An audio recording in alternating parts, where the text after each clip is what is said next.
I came back from my recent Galapagos Silver Origin Cruise with this pile of unused clothes and these accessories that I'd lugged thousands of miles all the way there and back, while at the same time wishing that I'd taken some other things. But as you will see, packing wasn't the only or the most important thing I and many of my fellow passengers got wrong. Welcome aboard. I'm Gary Bembridge. Join me as I take you Galapagos cruising and tell you what I found most people got wrong. First, I found too many people go expecting the wrong thing. I talk about this in more detail in this video, so I won't dwell on it here. But don't go expecting magnificent, grand landscapes and hordes of bucket list animals. It's more about smaller animals, reptiles, birds, and marine life. On land, I got to see the famous giant tortoises unique to this island, various iguanas, Galapagos penguins, and Galapagos sea lions. Birds are a big factor with red-footed boobies, blue-footed boobies, Nazca boobies, great frigate birds, finches, and brown pelicans. In the water, hundreds of species of fish, various rays, sharks, and turtles. And it's important to understand that the scenery is great, but it's not magnificent. But it's rough and rugged, and at times, from its volcanic origins, you can get to see some really interesting things like walking on lava fields. The second big mistake I found is to go at the wrong time of the year. I had assumed because it's on the equator, all the year would basically be the same. And so I went when it suited me, which was November. As my trip drew closer and closer, I realized I was going when the weather was mixed and not when the experts recommend going. There are two seasons in the Galapagos, the dry season from June to November and the wet season between December to May.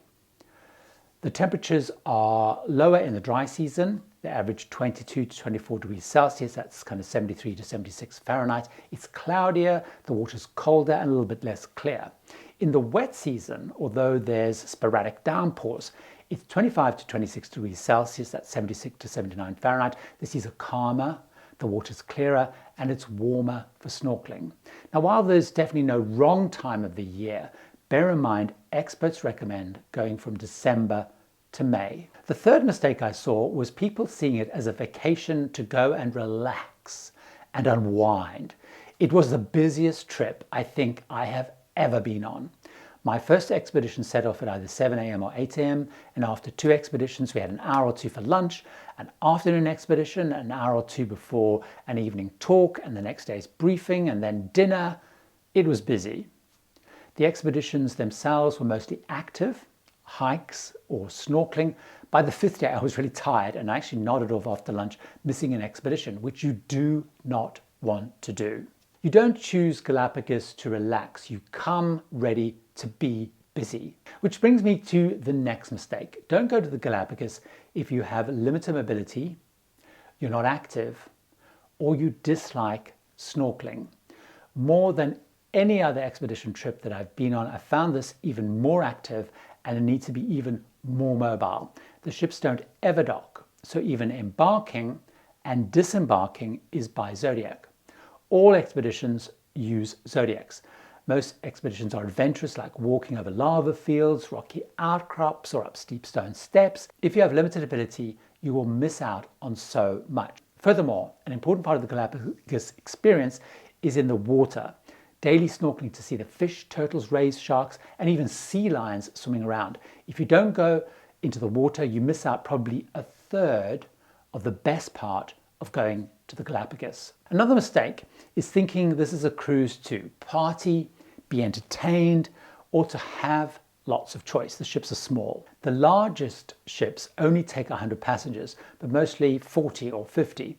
I was on the 100 guest Silver Origin, which did have more, but still limited facilities. There was the Explorer's Lounge for the briefings and drinks, the restaurant, which could seat everyone, the grill, casual lunch dining and Silversea signature hot rocks, outdoor restaurant, a small fitness center, a hardly used observation lounge, and base camp, which has guest services and an interactive information screen, and then the marina, which is for getting on and off the Zodiacs. So some choice, but not a lot. The only entertainment was talks, a pianist who played during drinks and out at lunch on deck, one cooking class, and one trivia on the last night. So you're not going to be entertained, nor have lots of choice, as the focus is on learning about the Galapagos and heading out on expeditions. Which leads me to the next mistake. Don't go on the wrong line.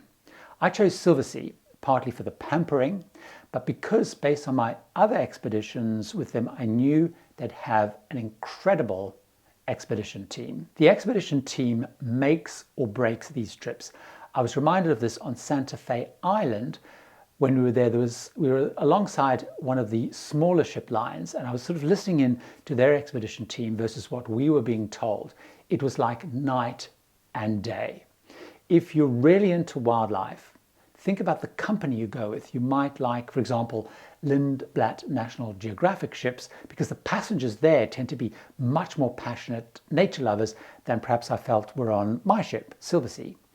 Decide if one of the bigger ships like Silver Origin, Celebrity Flora, some of those National Geographic ships, if they suit you because you do want more facilities, a little bit more choice, or whether a small intimate yacht with a really intimate experience is a better suit match for you in the Galapagos. Whatever you decide, it's not going to be cheap. I recommend you ask yourself if you're going to love the experience before splashing out. With flights and pre and post day hotels, it can easily cost you around $1,000 per person per day. As a solo traveler, it cost me almost close to double that, even with the Silversea lower supplement on selected sailings like mine for solo travelers. So when budgeting, make sure every cost door to door is included. On Silversea, the price included flights to and from Ecuador and onto the Galapagos, pre and post-stay hotel, transfers, all my drinks, basic Wi-Fi, and gratuities, entry fee to the Galapagos National Park, or the expeditions. The only cost I had were some meals in the hotels, and I upgraded to the better Wi-Fi. So really understand what it's going to cost you. Now, as much as I enjoyed the trip, which I did, I realized I'm a more casual nature lover, and I love the more bucket list animals. And if you're like me, you may prefer the Arctic with polar bears, or Antarctica with penguin colonies and whales may be better. So really think about, is this the trip for you? I got stressed when I was packing for this trip because I felt a lack of good information. On other expedition trips to the Arctic and Antarctica, I had specialist gear sites that I could visit. I could order a pack of everything I needed that partnered with the line, and they even delivered it to the ship for me. So I knew that I had everything right.